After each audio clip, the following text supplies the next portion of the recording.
What is going on, ladies and gentlemen, and welcome back to another review. Today we're reviewing Madame Web, and I'm not gonna lie, my expectations going into this weren't exactly that high. Like, initially when I saw the trailers, I was kind of somewhat excited. Well, I wouldn't say excited, but I was intrigued. The superhero movies have been really downhill over the past, 3, 4 years. Last year, I think the only good one we had, apart from animated ones, was Guardians of the Galaxy.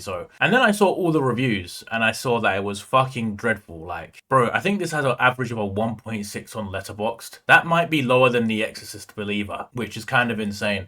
And to be fair, the only thing I can really compare this to, because it comes from the exact same studio, Sony Studios, is Morbius. And I remember when I first watched Morbius in the cinema, I was like, it's not that bad. Like, it's not good, but it's not that bad. Then I watched it like a year later at home and I was like, oh, fuck, yeah, this is shit. I think the same thing will happen with Madame Web.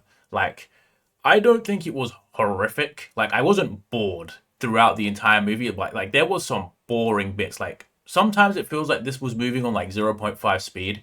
Like, I feel like they needed to speed up some of the movie because it is like 2 hours long. It feels like they had maybe 45 minutes to an hour of actual content that they wanted to make, and the rest was just like filler. Like, it was just moving at a very slow pace, which kind of infuriated me. In terms of, is this movie actually good? The answer to that question is obviously no. Like, now this isn't actually the worst movie I've seen this year. I think this is maybe the fourth worst movie I've seen this year, which is actually crazy considering we're only, in February and, this isn't the worst.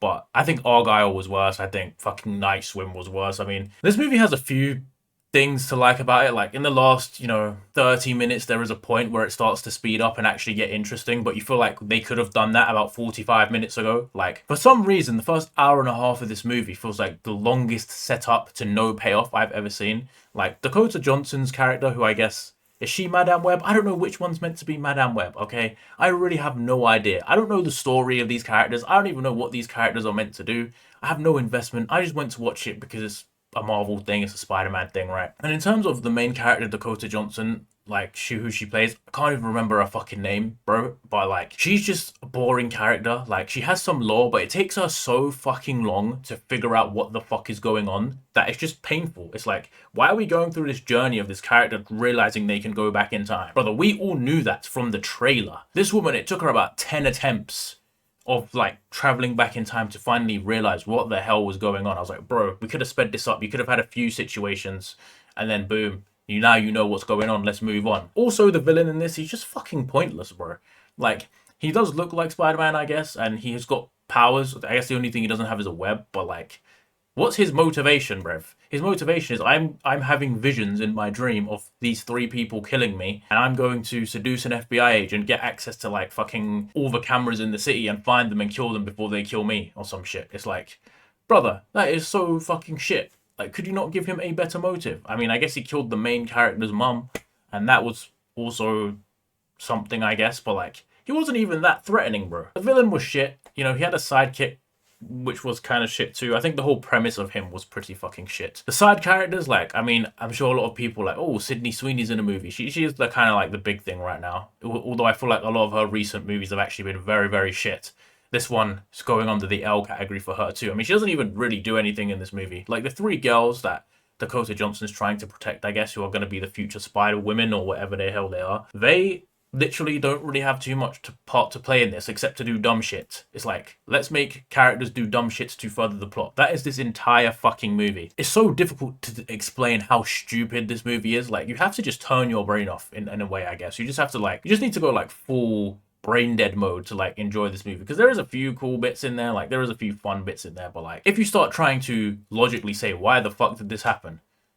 This woman is on the run from the police. She stole a taxi and she's still driving the taxi round a week later. It's like, brother, are the police that fucking stupid? You know what I mean? Your taxi has a big fucking dent in the front of it. Like, what's going on? And then she leaves three teenagers in a forest alone. Of course they're gonna go wander off and do something else. Like, it's all so fucking stupid, this movie. Every single part of it is dumb. It's to be expected. I mean, I don't know what happened to Sony in terms of making Spider-Man movies. I know they really didn't want like the MCU to include Spider-Man for the longest time. Like Disney and Sony were having like a disagreement on whether they would be allowed to make, Tom Holland Spider-Man movies. But fuck me, bruv. Is this what you're coming out with? Morbius, fucking Madame Web.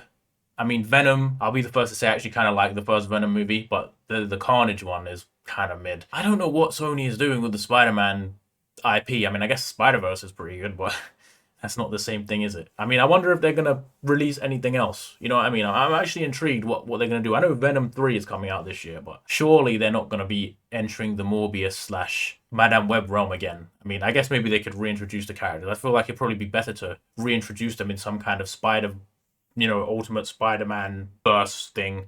That's not obviously the animated Spider-Verse, but something else. I did hear that they were going to make another Andrew Garfield Spider-Man, or maybe they were thinking about who the fuck knows with this anymore. It's just fucking stupid, bro. Another absolute stinker of a movie in 2024, bro. And the worst part is, I think I've seen 12 movies this year, or something like that, and like 8 of them have been fucking dreadful. How does that work? How does that work? I feel like I've seen all the mainstays that have come out this year, all the big ones. A lot of them have just been absolutely disappointing. Fuck, man, if you want me to answer the question, should you watch this? Honestly, don't waste your time watching Madame Web. Like, why would you do it? Why did I leave my house to do it? I don't know. You know what I mean? Unless you really, really love really bad movies and you like not being entertained and you like being frustrated and questioning characters' decisions, then maybe you should go see it. But yeah, when the actors are talking about how they won't watch the movie and how they don't even know anything about, Spider-Man, what do you expect? What did we expect here? But yeah, that's all I got for you today. I'll see you all in the next one.